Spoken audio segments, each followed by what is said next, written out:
हाँ जी। राम राम जी। क्या हाल चाल आपके? आप और आपका परिवार ठीक ठाक है ना भाई? तो भाई, सीईटी का आपको पता ही है भाई, एचएसएससी चेयरमैन ने संभावित जो है, संभावित क्या, अब तो कन्फर्म ही बोल दिया है कि अगस्त में एग्जाम होगा। तो मेरे पास बहुत सारे साथियों के मैसेज आ रहे हैं कि ताऊ जी एक बार सीईटी का जो सोशो इकोनॉमिक क्राइटेरिया है उसके ऊपर वीडियो बनाइए। तो दोस्तों आपके लिए पेश है सीईटी इकोनॉमिक इकोनॉमिक का जो क्राइटेरिया है, सोशो इकोनॉमिक क्राइटेरिया जो है वो डिटेल में क्या कुछ कहता है, किसको नंबर लेने हैं किसको नहीं लेने। और दोस्तों अब सरकार का पता ही ना आपको, भाई इसके ऊपर बहुत ज्यादा ध्यान है। तो यदि आपने गलती कर दी गलती से भी तो आपके ऊपर बहुत ज्यादा भारी पड़ सकती है वो, है ना। आ जाओ सभी साथी के बार। और दोस्तों साथ ही अब सीईटी के एग्जाम डेट आ गई है, तो भाई अपनी तैयारी थोड़ी मजबूत कर लो अब। और यदि आपकी तैयारी हो रखी है तो उस तैयारी को देखो, कितनी तैयारी आपकी हो चुकी है। आप लाखों बच्चों के बीच में अपनी रैंकिंग कितनी आती है आपकी, ये चीज चेक करानी चाहिए आपको। प्रैक्टिस से ही आदमी परफेक्ट बनता है। तो दोस्तों 28 मई को पूरे हरियाणा में ऑफलाइन टेस्ट होने जा रहा है, सीईटी का ऑफलाइन टेस्ट पूरे हरियाणा में दोस्तों। ठीक है। केटीडीटी ऐप से रजिस्ट्रेशन कर सकते हैं, केटीडीटी ऐप से रजिस्ट्रेशन कर सकते हैं। 27 मई को सुबह 10 बजे रजिस्ट्रेशन बंद हो जाएंगे। ठीक है। तो फटाफट रजिस्ट्रेशन कर लीजिए। और 27 मई को ही आपके 2 बजे एडमिट कार्ड ऐप के ऊपर आ जाएंगे, केटीडीटी ऐप के ऊपर। तो जिसको भी टेस्ट देना है फटाफट आ जाइए। ठीक है, रजिस्ट्रेशन कर लीजिए। तो अब चलते हैं दोस्तों नोटिफिकेशन के ऊपर, कि नोटिफिकेशन क्या कहता है आपका।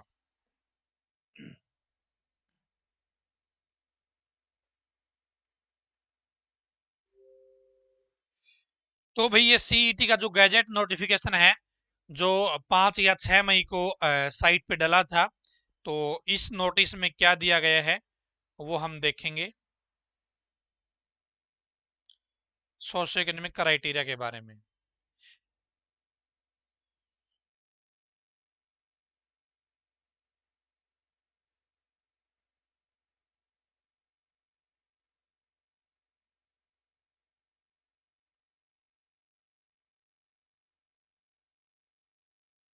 और सीईटी का भाई, जिसने अभी तक फॉर्म नहीं भरा है ना, तो सीईटी का फॉर्म भर लेना, अभी भी फॉर्म भरे जा रहे हैं।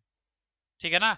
बहुत जल्द रजिस्ट्रेशन है वो बंद होने वाले हैं अब, कहीं आप वेट करते रहो।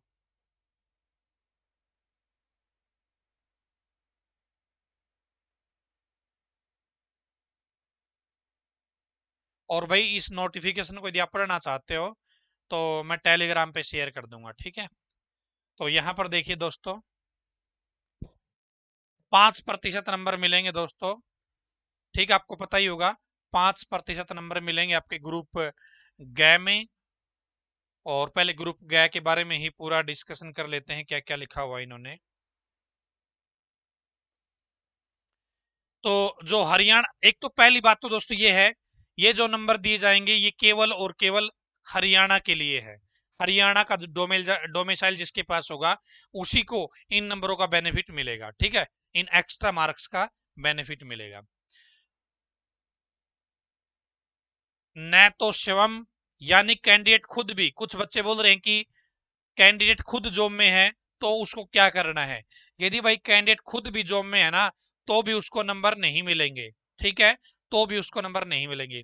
और न ही आवेदक के परिवार में से कोई व्यक्ति हरियाणा सरकार या किसी अन्य राज्य सरकार, हरियाणा सरकार में भी नहीं होना चाहिए नौकरी पर, अन्य राज्य सरकार में भी नहीं होना चाहिए, भारत सरकार में भी नहीं होना चाहिए, कोई विभाग है, कोई बोर्ड है, कोई निगम है, कोई कंपनी है, कोई वैधानिक निकाय है, कोई आयोग है, कोई प्राधिकरण है, इनमें रेगुलर एम्प्लॉय नहीं होना चाहिए।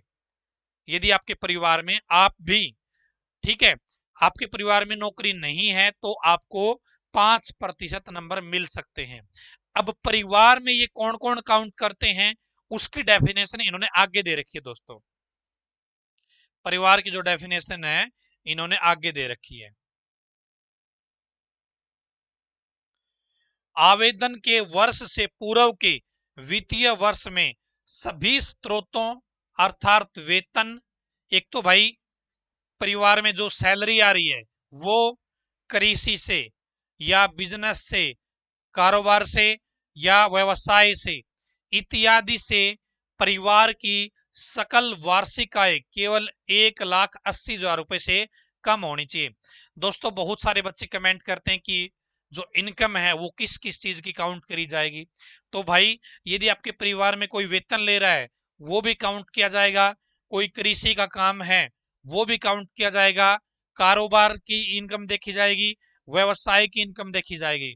इन सभी को मिला के यदि आपके परिवार की इनकम 1.80 लाख से कम है, 1,80,000 से कम है, तो दोस्तों आप बेनिफिट ले सकते हैं यदि आपके परिवार में कोई नौकरी पर नहीं है। तो यदि इनकम ज्यादा हो गई और आपके परिवार में नौकरी नहीं है, इनकम ज्यादा है आपकी, परिवार में नौकरी नहीं है, आप नंबर नहीं ले सकते।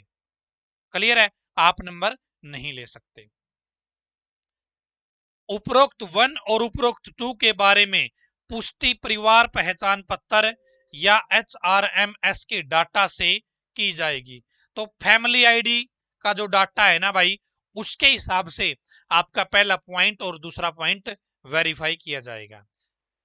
ठीक है, नियमित कर्मचारी शब्द में ऐसा व्यक्ति शामिल नहीं है जो संविदात्मक आधार, भाई कोई इस आधार पे नौकरी कर रहा है, दैनिक मजदूरी कर रहा है, या अतिथि अध्यापक है, आंगनवाड़ी वर्कर है, ये लोग शामिल नहीं है भाई। इनके जो बच्चे हैं ना वो मार्क्स ले सकते हैं सोशो इकोनॉमिक क्राइटेरिया के। ठीक है, क्या है, वो नंबर ले सकते हैं यदि उनकी इनकम 1,80,000 से कम हो तो। ठीक है भाई। अब परिवार की परिभाषा इन्होंने क्या क्या लिखी है दोस्तों। परिवार की परिभाषा अभी हम जो जिक्र कर रहे हैं ना वो ग्रुप गय का कर रहे हैं दोस्तों। किसका कर रहे हैं, ग्रुप गय का। एक मिनट,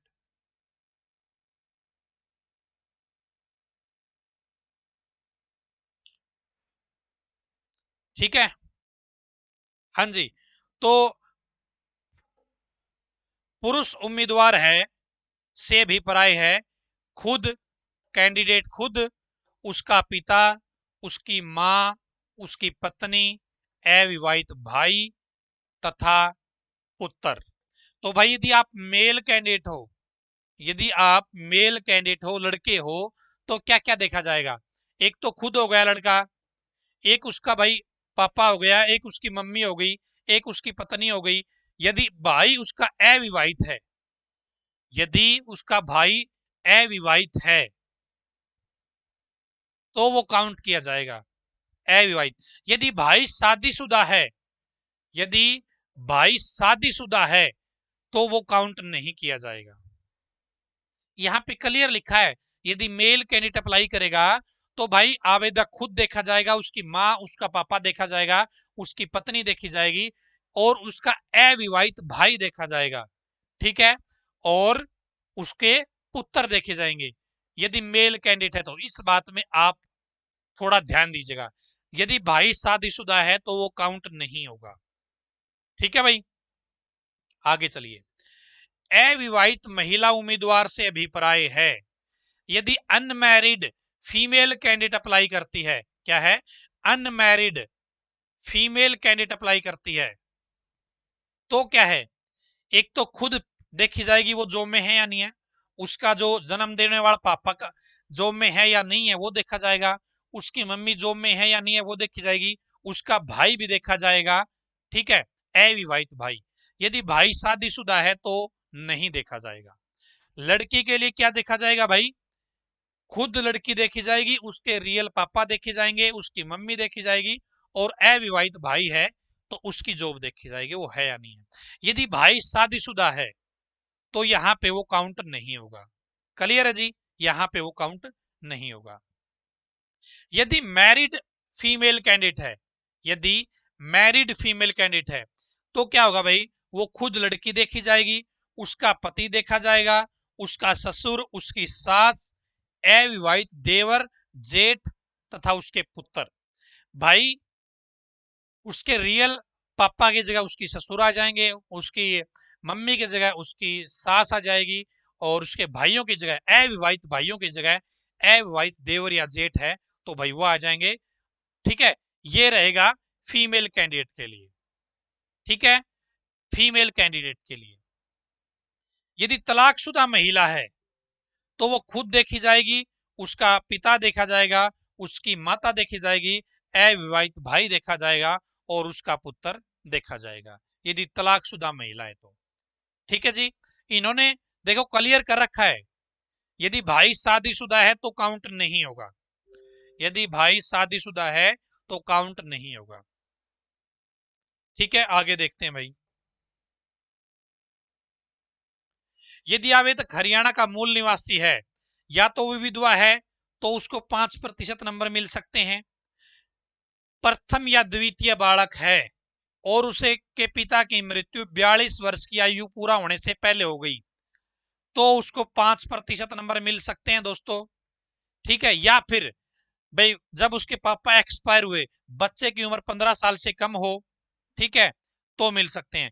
यहां पर दोस्तों एक चीज आप जरूर देखिएगा, प्रथम या द्वितीय चाइल्ड, भाई ये केवल फर्स्ट और सेकंड चाइल्ड को ही मिलते हैं, इस बात का ध्यान रखना, फर्स्ट और सेकंड चाइल्ड। ठीक है, आप सोचो भाई, आप 3-4 भाई बहन थे, दो आपकी बहनों की शादी हो गई, अब आप दो बच गए, तो ऐसा नहीं है भाई, फर्स्ट और सेकंड चाइल्ड को मिलता है, इस बात का विशेष ध्यान रखें, फर्स्ट और सेकंड चाइल्ड। आपको ध्यान में होगा सरकार जो बेनिफिट देती है ना, उनमें कई बार लगा देती है हम बेनिफिट उसी को देंगे भाई जिसके दो ही बच्चे होंगे, तो वहां पर ये उसी नियम को फॉलो करता है। ठीक है भाई, 5-5% इनके हो गए। इनमें से कोई भी पॉइंट क्लियर करते हो ना तो 1 पॉइंट का बेनिफिट आप ले सकते हो, आप ऊपर वाला भी एक बेनिफिट ले सकते हो, ऊपर वाले भी आपके पास हैं, ये भी आपके पास हैं, तो भाई तो भी आप एक ही ले सकते हो, सिर्फ 5%। क्या है, सिर्फ 5%। जो पेपर रहेगा आपका 95 का रहेगा, 5% इसके रहेंगे। ठीक है ना, 5% इसके रहेंगे। आगे देखते हैं भाई।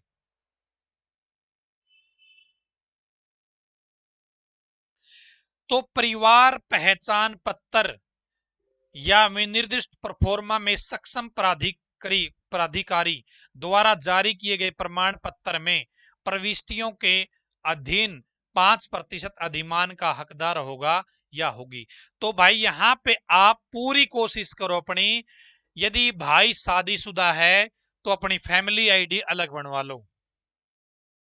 ठीक है ना, पूरी कोशिश करो, आप अपनी जी जान लगा दो, यदि भाई शादीशुदा है तो उसकी फैमिली आईडी अलग बनवा दो, यदि आपको बेनिफिट लेना है जॉब का, नो जॉब का। ठीक है ना, इस चीज का विशेष ध्यान रखना आप। इसके अलावा यदि आवेदक हरियाणा का मूल निवासी है, राज्य की ऐसी अनअधिसूचित जनजाति, विमुक्त जाति या टपरीवास जाति से संबंध रखता है जो न तो अनुसूचित जाति है न ही पिछड़ा वर्ग है, और तो उसको 5%। भाई विमुक्त जाति या टपरीवास जाति जो अब एससी में भी काउंट नहीं होती और बीसी में भी काउंट नहीं होती, अलग ही उनको डायरेक्ट विमुक्त जाति नाम दिया गया है, उनको क्या है, 5% का यहाँ पे क्या मिल सकता है, बेनिफिट मिल सकता है, यदि उनके पास है तो। ठीक है भाई, आगे चलते हैं जी। और भाई यदि आवेदक हरियाणा का मूल निवासी है, ये जो नंबर मिलेंगे ये केवल और केवल भाई हरियाणा का डोमिसाइल वाला जो बच्चा है उसी को मिलेंगे। हरियाणा सरकार के किसी विभाग में, बोर्ड में, निगम में, कंपनी में, वैधानिक निकाय, आयोग, प्राधिकरण, सहकारिता बैंक इत्यादि में समरूप या उच्चतर पद पर प्रत्येक 1 वर्ष या 6 मास से अधिक उसके भाग के अनुभव के लिए ½ अधिमान दिया जाएगा। 6 मास से कम की किसी अवधि या 8 वर्ष से अधिक की किसी अवधि के लिए अनुभव कोई अधिमान नहीं दिया जाएगा। एक्सपीरियंस के भाई नंबर दिए जाते हैं 1 साल का आधा नंबर, और आप ज्यादा से ज्यादा 8 साल के नंबर है वो ले सकते हैं, यदि यानी कि 4% आप क्या है नंबर ले सकते हैं एक्सपीरियंस के ज्यादा से ज्यादा। और भाई यदि आपको लगे आपका एक्सपीरियंस तो 4 महीने का है किसी कंपनी में, तो भाई ये काउंट नहीं होगा। क्या है, फिर आपका ये काउंट नहीं होगा। ठीक है ना, और जो साथी फेसबुक पे देख रहे हैं भाई, आप फेसबुक पेज को जो फॉलो करते हैं, लाइक करते हैं, वो आप कर लीजिएगा। अब यहाँ पे भी मैं कंटिन्यू यहाँ पे अपडेट आपको मिला करेगी, और चैनल पर आप नॉलेज टीवी देसी था यूट्यूब चैनल पर देख रहे हैं तो भाई वीडियो को लाइक कर लेना, चैनल को सब्सक्राइब कर लेना। सकल परिवार आय तथा सेवा में किसी परिवार के सदस्य के नियोजन की कोई शर्त अनुभव के अधिमान के प्रयोजन के लिए लागू नहीं होगी। जो परिवार की इनकम है ना, जो परिवार की इनकम है दोस्तों, ठीक है, वो अनुभव के नंबर लेने के लिए कोई दिक्कत नहीं है। ठीक है, अनुभव के यदि आपको नंबर लेने हैं तो उसकी कोई दिक्कत नहीं है। ठीक है भाई, तो भाई इन सभी पॉइंटों में से क्या है, आप 5 नंबर ले सकते हो। इन सभी पॉइंटों में से केवल 5% आपको नंबर मिल सकते हैं। ग्रुप ग की मैं बात कर रहा था अभी। ठीक है, आगे चलते हैं जी।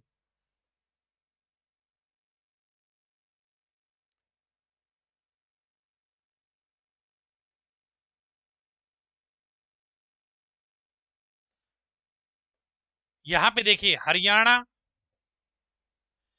हरियाणा सरकार के अधीन कर्मचारी चयन आयोग या किसी अन्य भर्ती अभिकरण निकाय द्वारा ग्रुप ग तथा ग्रुप घ के पद के लिए नियमित आधार पर नियुक्ति हेतु अधिमान, जो ये बेनिफिट है, जीवन काल में केवल एक बार दिया जाएगा।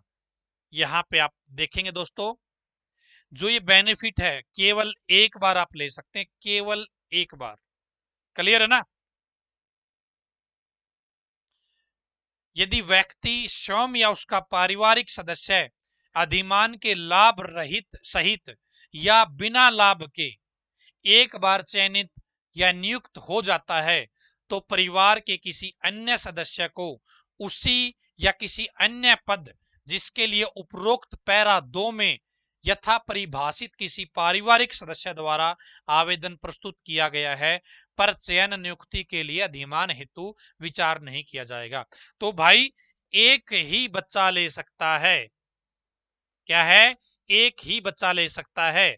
यदि आपका एक भाई लग जाता है एक भर्ती में तो एक को ही नंबर मिलेंगे, दूसरे को नहीं मिलेंगे। ठीक है,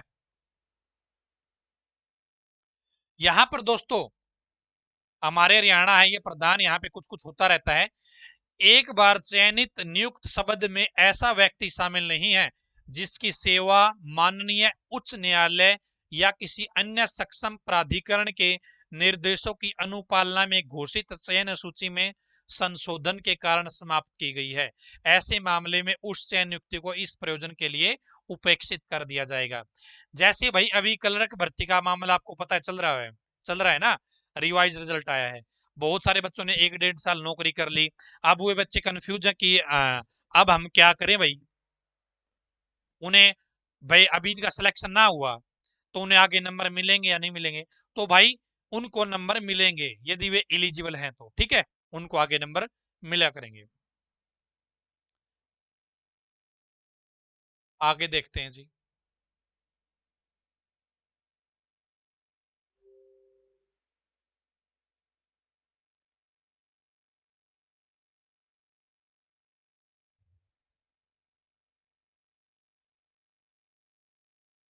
हाँ, तो यही है भाई पूरा का पूरा मामला।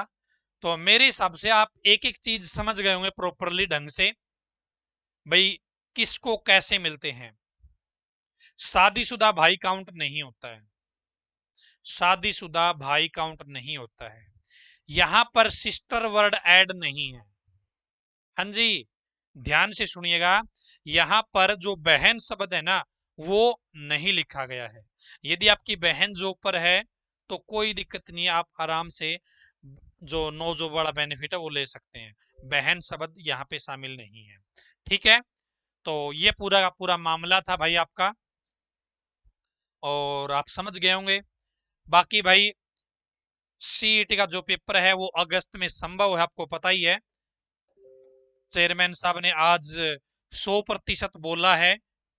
चेयरमैन साहब ने बोला है भाई अगस्त में पेपर होगा, चेयरमैन साहब ने बोला है। ठीक है, तो आप तैयारी अपने अच्छे ढंग से करते रहिए। और भाई हर शनिवार को हम सीईटी का ऑफलाइन टेस्ट लेते हैं पूरे हरियाणा में। पूरे हरियाणा में ऑफलाइन टेस्ट लेते हैं हर शनिवार को। 28 मई को टेस्ट होने जा रहा है, जिसके रजिस्ट्रेशन 27 मई को 10 बजे बंद हो जाएंगे। और शायद 190 सीट बची हुई है, किसी को रजिस्ट्रेशन करना है तो फटाफट अपना रजिस्ट्रेशन कर लीजिए। KTDT ऐप पे जाके आप रजिस्ट्रेशन कर सकते हैं, आपके नजदीक ही हमने सेंटर बना रखा है। ठीक है भाई, तो ये इन्फॉर्मेशन थी आप सभी के लिए।